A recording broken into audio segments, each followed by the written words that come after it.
जय श्री सद्गुरु देवाय नमः। जय श्री गणपति देवाय नमः।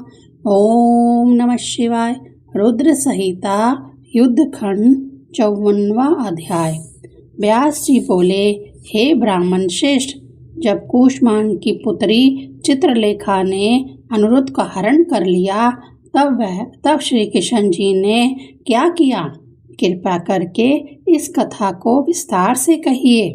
सनत कुमार जी कहने लगे, अनिरुद्ध के वहां न होने पर अंतापुर में स्त्रियों ने रोना शुरू कर दिया। श्री कृष्ण को इस पर बड़ा ही दुख हुआ और सावन भादों के 4 महीने किसी प्रकार दुख में व्यतीत कर दिए। तभी नारद जी ने आकर उन्हें उनके पौत्र का बाणासुर की पुत्री उषा द्वारा हरण किए जाने का समाचार दिया। इसे सुन श्री कृष्ण सब यादवों के साथ, जिसमें प्रघुन, युधान, साम, सारण, नंद, उपनंद तथा बलभद्र शोणितपुर पहुँचे। इस प्रकार एक विशाल सेना के साथ श्री कृष्ण जी ने शोणितपुर को घेर लिया। तब बाणासुर अपनी सेना ले उनके साथ युद्ध करने चला।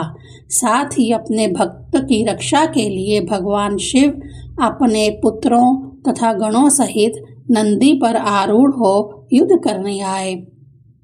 शिव तथा कृष्ण का लोमहर्षक युद्ध हुआ।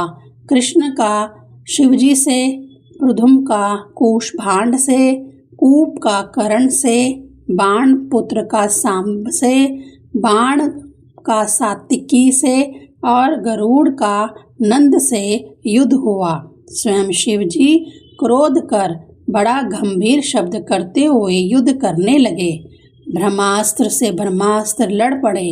भयानक मार काट मची। श्री कृष्ण की सेना नष्ट हो रही थी। शिवजी के तेज के आगे वे खड़े न हो पा रहे थे।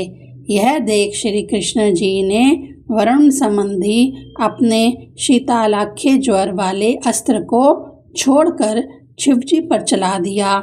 उसे आता देख शिवजी ने अपना ज्वर छोड़ा। दोनों परस्पर युद्ध करने लगे। शिवजी के ज्वर से परास्त हो विष्णु ज्वर उनकी स्तुति करने लगा। यह देख शिव ने उसे छोड़ दिया। श्री कृष्ण बड़े भयभीत हुए। सबने मिलकर शिवजी की स्तुति की। श्री कृष्ण जी ने कहा, मैं आपकी आज्ञा अनुसार अभिमानी बाणासुर की भुजाएं काटने आया हूँ। आप संग्राम से लौट जाइए, अन्यथा आपका शाप व्यर्थ हो जाएगा। श्री कृष्ण का यह वचन सुन शिवजी ने कहा, सत्य है, मैंने बाणासुर को शाप दिया है।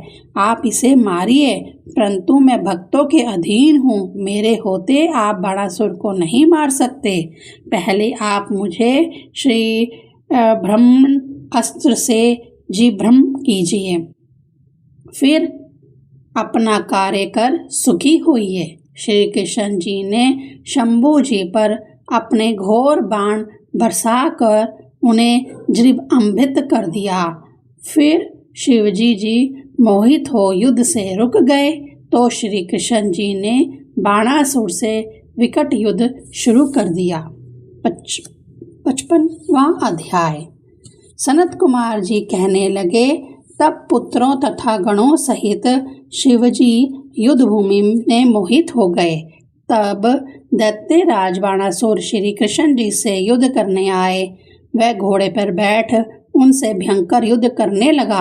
अब शिवजी का बल पाकर श्री कृष्ण बाणासुर को तिनके के समान जान अपना षडांग धनुष उठाकर उस पर बाण वर्षा करने लगा।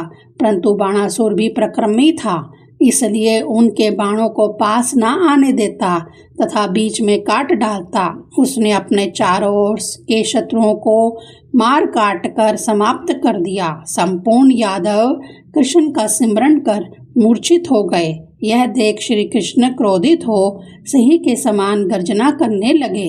उन्होंने शिव का सिमरन कर प्रचंड बाण चला बाणासुर के रथ, घोड़े आदि को मारकर पृथ्वी पर गिरा दिया।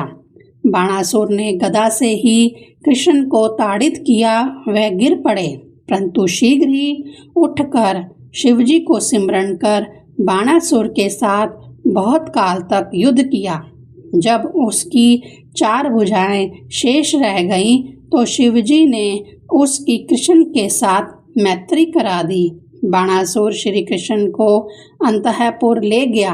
वहां अपनी कन्या को अनिरुद्ध को देकर रत्न आदि सहित श्री कृष्ण जी का स्वागत किया।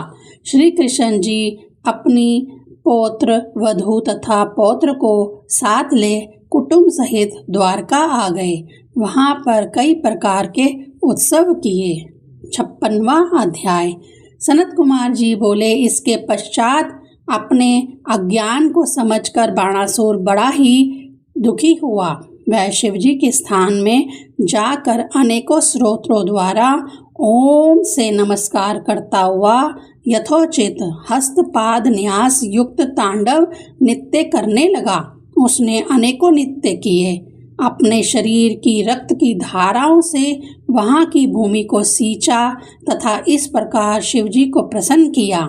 शिवजी ने उसे वर मांगने को कहा। उसने शोणतपुर में अपने पुत्री उषा के पुत्र का राज्य मांगा। विष्णु से मित्रता तथा दुष्ट दैत्यता का विनाश मांगा।